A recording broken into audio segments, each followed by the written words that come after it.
This channel does not promote any violent, harmful, or illegal activities. All content provided by this channel is meant for an educational purpose only. Top quality और consistent performance के लिए सिर्फ silver pumps नाम याद रखना। बुद्धि खाटिए नाकि प्राण रक्षा ট্যাংরা নাবালকে ট্যাংরা কাণ্ডে চাঞ্চল্যকর বয়ান দিচ্ছেন প্রসূনদের ছেলে। পায়েসে মেশানো ঘুমের ওষুধে কিছুই হয়নি, মরার ভান করে শ্বাস আটকে অভিনয় করেছিলাম। কাকা বালিশ চাপা দিয়ে খুন করার চেষ্টা করে রাজ্য শিশু সুরক্ষা কমিশনকে জানায় নাবালক। খবর সূত্রের খানিকক্ষণ শ্বাস আটকে রেখেছিলাম, কাকা ও বাবা ছাদে আত্মহত্যা করতে চলে যায়। কোন রকমে দোতলায় উঠে দেখি মা কাকিমা বোন মারা গেছে। রাজ্য শিশু সুরক্ষা কমিশনকে জানায় নাবালক।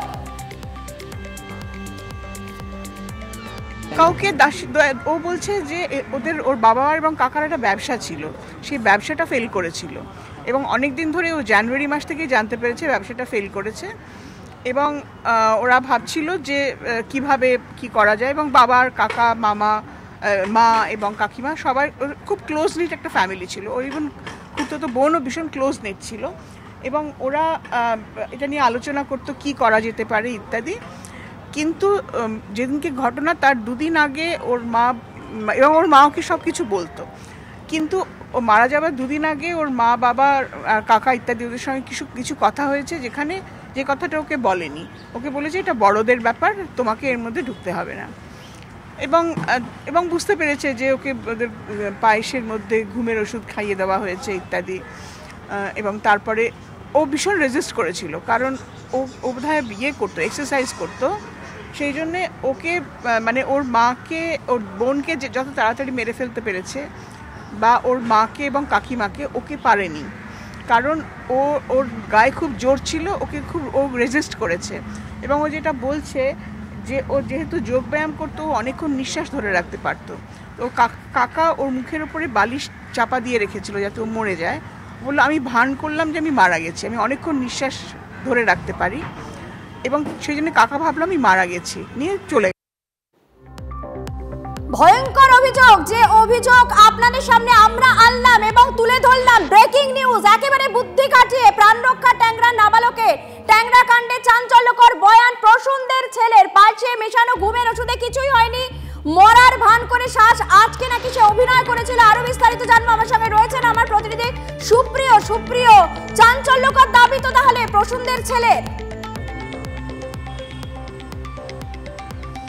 দেখো, ট্যাংরা কাণ্ডে যে তিনজন এনআরএস হাসপাতালে চিকিৎসাধীন রয়েছেন এবং তার মধ্যে কিন্তু নাবালকও রয়েছে, সেই নাবালকের সঙ্গে দেখা করার জন্য বা তার সঙ্গে কথা বলার জন্যই আজকে রাজ্যের শিশু সুরক্ষা কমিশনের একটি প্রতিনিধি দল তারা সেখানে গিয়েছিলেন। সেই দলে যারা প্রতিনিধিরা ছিলেন তারা দীর্ঘক্ষণ ওই নাবালকের সঙ্গে কথা বলেন এবং তাদের কাছে ওই নাবালক তিনি যে তার বয়ান দিয়েছেন সেই বয়ান কিন্তু রীতিমতো চাঞ্চল্যকর। ইতিপূর্বেই এই ট্যাংরা কাণ্ডকে সামনে রেখে যে তথ্য সামনে এসছে যে দুই গৃহবধূ এবং ওই পরিবারের যে নাবালিকা সদস্য তাদেরকে প্রসূন দে এবং এমন তার দাদা তারাই কিন্তু পরিকল্পনা করে ঘুমের ওষুধ মেশানো পায়েস সকলে একসঙ্গে খেয়েছিল এবং তার পরবর্তীতে হাতের শিরা এবং ঘোড়াল নটি কেটে খুন করা হয়েছিল এবং ওই নাবালিকা তার মৃত্যু হয়েছিল বিষক্রিয়াটা, এমনটা কিন্তু ময়নাতদন্তের প্রাথমিক যে অনুসন্ধান রিপোর্ট ছিল সেখানে। কিন্তু এবার যে চাঞ্চল্যকর তথ্য সামনে উঠে এলো যে ওই নাবালক তাকেও তার কাকা প্রসূন দে শ্বাসরোধ করে বালিশ দিয়ে নাকে মুখে শ্বাসরোধ করে খুন করার চেষ্টা করেছিল। কিন্তু এই নাবালক সে ফিজিক্যাল এক্সারসাইজ করে, নিয়মিত যোগব্যায়াম করে, সেই জায়গা থেকে তার দীর্ঘক্ষণ শ্বাস বন্ধ করে রাখা বা নিঃশ্বাস বন্ধ করে রাখার একটা পুরনো এক্সপিরিয়েন্স আছে।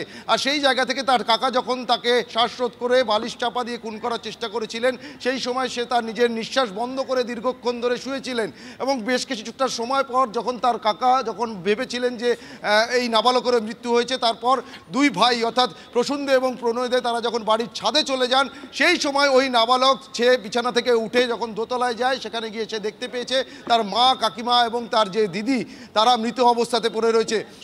তোমাকে একটু থামাচ্ছি এইখানেই। দেখো, তার মানে এখন স্পষ্ট হয়ে গেল যে রাত্রি 12:52 বাবা আর কাকার সঙ্গে গাড়ি নিয়ে বেরোনোর আগেই সে জেনে গেছে যে তার পরিবারের 3 জন মারা গিয়েছেন, বোন, মা এবং কাকিমা।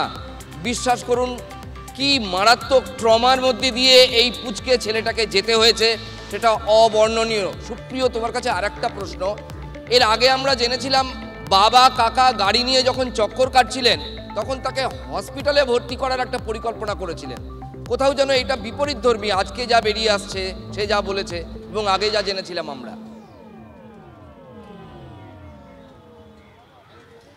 দেখো, একদমই এই নাবালক আজকে শিশু সুরক্ষা কমিশনের প্রতিনিধিদের কাছে তার যে স্টেটমেন্ট সে তুলে দিয়েছে, সেখানে কিন্তু সে এটাও স্পষ্ট করেছে সে যখন ছাদে গিয়ে তার বাবা এবং কাকাকে দেখে তারা আত্মহত্যা করার চেষ্টা করছে, এবং সেই সময় যখন তারা দেখতে পায় যে তাদের ছেলে সেও জীবিত অবস্থাতে রয়েছে, তার মৃত্যু হয়নি, তারপর তারা কিন্তু রীতিমতো তাকে কনভিন্স করে, অর্থাৎ তাদের সঙ্গে সেও যাতে আত্মহত্যা করতে সামিল হয় সেই জন্য কিন্তু তাকে রীতিমতো কনভিন্স করা হয়, এবং তাতে কিন্তু সেও রাজি হয়েছিল।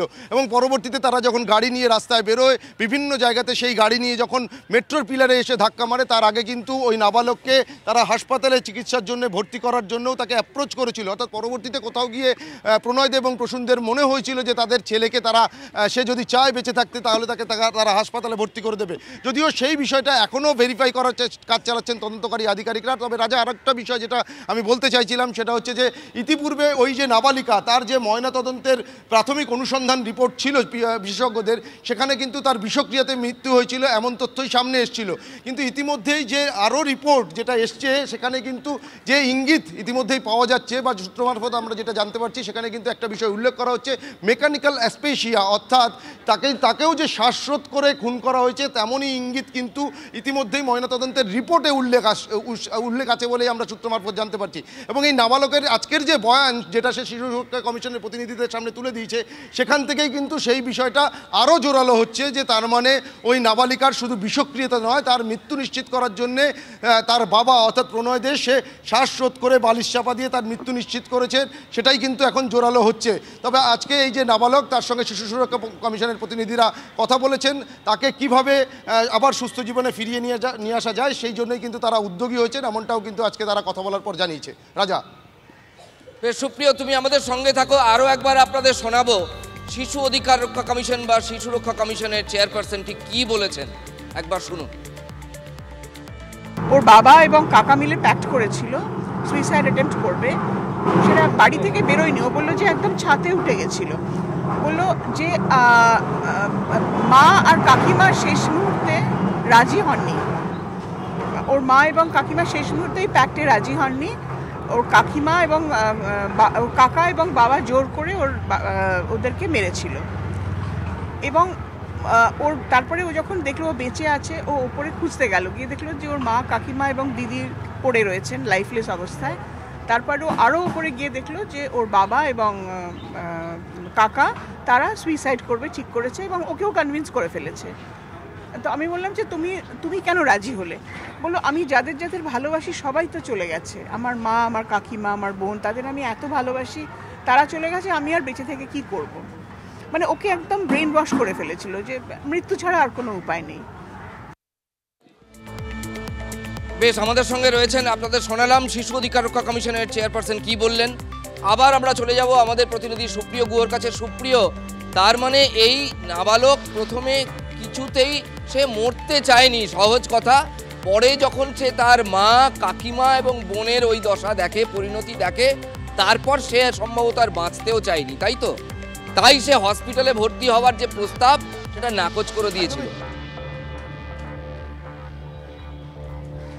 একদমই কোথাও গিয়ে কিন্তু এই বিষয়টাই মনে করা হচ্ছে যে তাকে প্রথমটায় যখন তার বাবা অর্থাৎ প্রসূন দে সে শ্বাসরোধ করে, কারণ তাকেও ওই ঘুমের ওষুধ মেশানো পায়েস খাওয়ানো হয়েছিল এবং সেই ঘুমের ওষুধ খাওয়ানো পায়েসে যে তার মৃত্যু নাও হতে পারে এই বিষয়টা প্রণয় দে এবং প্রসূন দে বুঝতে পেরেছিলেন, কারণ তারা পরদিন সকালে ঘুম থেকে জেগে গিয়েছিলেন এবং তাদের ছেলে বা অন্যান্য সদস্যরাও যে জেগে যেতে পারে, তাদেরও কোনো প্রতিক্রিয়া না হতে পারে, সেটা কিন্তু কোথাও গিয়ে তারা অনুমান করতে পেরেছিলেন। আর সেই কারণেই শ্বাসরোধ করে প্রসূন দে তার ছেলেকে বালিশ চাপা দিয়ে শ্বাসরোধ করে তাকে খুন করার বা তার মৃত্যু নিশ্চিত করার চেষ্টা করেছিলেন। কিন্তু সুকৌশলে সে তার এই যে যোগব্যায়াম করার একটা যে নিয়মিত অভ্যাস রয়েছে, সেই জায়গা থেকে সে তার নিঃশ্বাস দীর্ঘক্ষণ আটকে রাখতে পেরেছিলেন। অর্থাৎ তার কিন্তু এই যে স্বেচ্ছায় তারা যে আত্মহত্যার সিদ্ধান্ত নিয়েছিলেন, তাতে কিন্তু তার যে সম্মতি ছিল না, এমনকি তার মা এবং কাকিমারও যে সম্মতি ছিল না, সেটাও কিন্তু এই শিশু সুরক্ষা কমিশনের প্রতিনিধিদের কাছে ওই নাবালক জানিয়েছেন। কিন্তু তাদের সেই ইচ্ছার বাইরে গিয়ে বা ইচ্ছার বিরুদ্ধে গিয়েই কিন্তু কিন্তু এই পরিবারের যারা পুরুষ সদস্য অর্থাৎ প্রণয়দে এবং প্রসূনদের সিদ্ধান্তকেই তাদের মেনে নিতে হয়েছে এবং সেই জায়গা থেকে ঘুমের ওষুধ মেশানো পায়েস সকলে একসঙ্গে আগের দিন রাতে খায় এবং তারপর তাদের মৃত্যু নিশ্চিত করার জন্য দুই গৃহবধূকে হাতের এবং গলার নলি কেটে তাদেরকে খুন করেন প্রসূনদে। এমনই তথ্য ইতিমধ্যেই তদন্তে সামনে উঠে আসছে। অন্যদিকে নাবালককে শ্বাসরোধ করে খুন করার চেষ্টা হলেও সে প্রাণে বেঁচে যায় এবং পরবর্তীতে সে যখন দোতলাতে গিয়ে দেখে যে তার মা, কাকিমা এবং তার দিদি তারা সকলেই মৃত অবস্থাতে পড়ে রয়েছে, তারপর কিন্তু তারও কোথাও গিয়ে আর যে বেঁচে থাকার যে ইচ্ছা সেটা বোধহয় শেষ হয়ে গিয়েছিল এবং সেই কারণেই বাবা এবং কাকার কথাতে সেও কনভিন্স হয়ে তারা যে আত্মহত্যার পথে হাঁটতে চলেছেন সেই সিদ্ধান্তে সেও কিন্তু রাজি হয় এবং তাতেই কোথাও গিয়ে যেটা অনুমান করা হচ্ছে যে হাসপাতালে চিকিৎসার জন্য ভর্তি করানোর যে প্রপোজাল দেওয়া হয়েছিল, মানে এটা বোঝাই যাচ্ছে এখানে যুক্তিটা একের পর এক মিলে যাচ্ছে। প্রথমে দর্শকদের আরও একবার জানাই, সুপ্রিয় তুমি আমাদের সঙ্গে থাকো প্লিজ। প্রথমে তাকে ঘুমের ওষুধ দেওয়া হয়, তাতে কোনো অ্যাকশন হয়নি, তারপর সে জেগে যায়, তারপরে বালিশ চাপা দিয়ে বাবা কাকা খুন করার চেষ্টা করে, মানে শ্বাসরোধ করার চেষ্টা করে। এটা ওই নাবালকের বয়ান অনুযায়ী অত্যন্ত প্যাথেটিক এবং হৃদয় বিদারক এই বর্ণনা। তারপরে সে যখন দেখে সে শ্বাস আটকে রাখে। আমাদের সঙ্গে রয়েছেন এই মুহূর্তে সরণিকা ত্রিপাঠী, মনোবিদ সরণিকা ত্রিপাঠী আমাদের সঙ্গে রয়েছেন। আপনাকে আরও একবার জানাই এই ঘটনাটা। প্রথমে সে এই শিশু বা এই নাবালক দাবি করছে যে বাবা এবং কাকা তার শ্বাসরোধ করতে চেয়েছিল, সে শ্বাস আটকে রেখে মরার ভান করেছিল, মরার অভিনয় করেছিল, এইভাবে সে প্রাণে রক্ষা পায়। এটা শোনার পর আপনার কেমন লাগছে বা কি বলবেন? প্রথম কথা দেখো, ছোট্ট বাচ্চা কোনোদিন মরতে চাইবে না, ঠিক আছে? ওদের জন্য জীবনটা কিন্তু একটা সুখময় সংসার, ফলে ওরা এর মধ্যে অনেক কিছু জিনিস পায় যেটা ওদের জন্য মোটিভেশন অথবা বাঁচিয়ে থাকার একটা প্রচেষ্টা আর কি। ফলে ও কোনোদিন মরতে চাইবে না। সেকেন্ডলি আরেকটা হচ্ছে, এখন আমরা টিভি, সোশ্যাল মিডিয়া এগুলো নিয়ে অতটাই ইনফ্লুয়েন্সড বা প্রভাবিত কি আমরা দেখি এটা একটা সিনেমা মতন, আমি কি কি ট্রিক করে এখান থেকে বেরিয়ে যেতে পারি। এই মুহূর্তে আমি যেটা বলতে চাইবো, হয়তো এই মুহূর্তে অতটা এফেক্ট না করতে পারে মেন্টালি অথবা সাইকোলজিক্যালি। পরবর্তীকাল যেটা হবে এটা একটা পোস্ট ট্রমা সিচুয়েশন হতে পারে। এই জিনিসগুলো একটা ফিয়ার সাইকোলজি ক্রিয়েট করতে পারে বাচ্চাদের মনে। পরবর্তীকালে এরকমও হতে পারে কি ও নিজের একটা এরকম একটা টেন্ডেন্সি, একটা প্রবণতা ডেভেলপ করবে কি আমিও যদি এরকম করি তাহলে কি হবে, মানে just to have a feel, আমার কেমন লাগছে, এরকম আমার সাথে হয়েছে, আমি দেখেছি কিছুই হয়নি, এটা হতে পারে। এই মুহূর্তে হঠাৎ করে হয়তো কিছু হবে না, বাট ও খুশি থাকবে কি ও বেঁচে গেছে, আর কিছু না। অনেক ধন্যবাদ। কথা বলছিলাম মনোবিদ সরণিকা ত্রিপাঠীর সঙ্গে।